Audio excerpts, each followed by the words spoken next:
Have a look at this. An unassuming yellow bowl of red lentil soup. It for sure doesn't look like much, but this healthy soup is full of protein and dietary fiber. Not only can it help to keep your hunger in check, but your blood sugar as well, because lentils have a low glycemic index. Moreover, drizzle some lemon juice as well as paprika-butter sauce on top, and you will be amazed by the depth of flavors this vegetarian soup has to offer. So let's make some in this episode. Our main ingredient is a wholesome legume that comes split and skin removed. You can use yellow or red split lentils, but I suggest you go with the latter one, as those cook faster and are the ones used in traditional Turkish cuisine. And believe it or not, I also used red lentils for the yellowish soup you saw in the intro, and we'll let you know in a second how that's done. First, let's try to unsuccessfully separate the differently colored lentils before putting the yellow ones back into the storage container. For this recipe, I'm using a cup of dry red lentils, around 200 grams, which we are going to rinse. This will not only remove dust and debris, but also excess starch and saponin. If you skip this step, your soup will most probably turn foamy and spill over the pot while cooking. Using a bowl and sieve, wash the lentils a few times until the water runs clear. Took me 3 times. By the way, here's the foam I was referring to, and we want to get rid of that. Once the water stays mostly clear, leave the lentils in there to soak and set aside.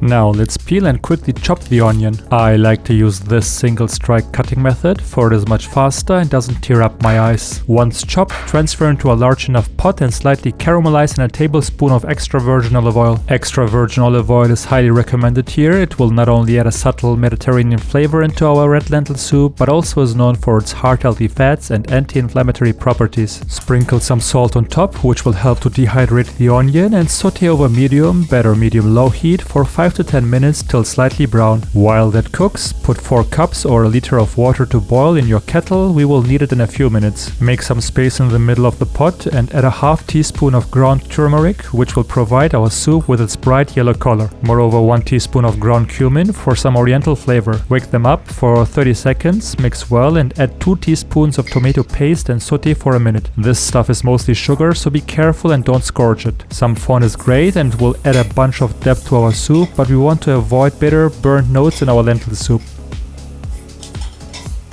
Next, shortly drain the lentils that were soaking and add to the pot. Mix well and saute all together for 1 to 2 minutes and scrape the bottom of the pot with a wooden spatula. The liquid that came with the soaked lentils will help here. Lastly, pour in 1 liter or 4 cups of hot water, drop in 2 small bay leaves for some additional depth and let boil covered over low heat.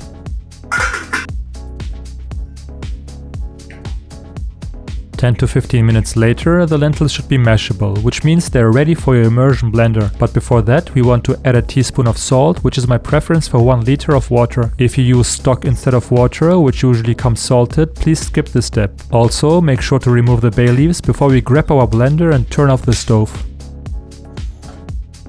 Blend well till lentils are pulverized and the soup thickens into creamy goodness. Season some more with salt to taste, put on the lid and set aside to rest.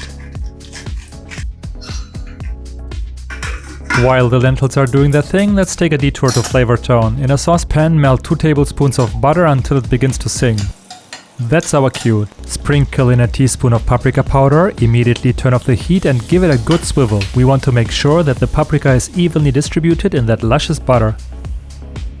And there you have it, folks. A healthy, nutritious and easy to make lentil soup that you might want to consider putting on your meal plan. 220 calories with 4 grams of fat, 32 grams of carbs and 13 grams of protein per serving. Serve it with a slice of lemon, which will give the soup a pop of well-needed acidity. And for the grand finale, a drizzle of that butter paprika sauce. Just a teaspoon or 2, depending on your love for rich, smoky flavors. I hope you will give it a try and enjoy. And before you go, don't forget to hit that like button and to share this healthy recipe with a loved one. And in case you're looking for something more hearty, try this meaty green bean stew.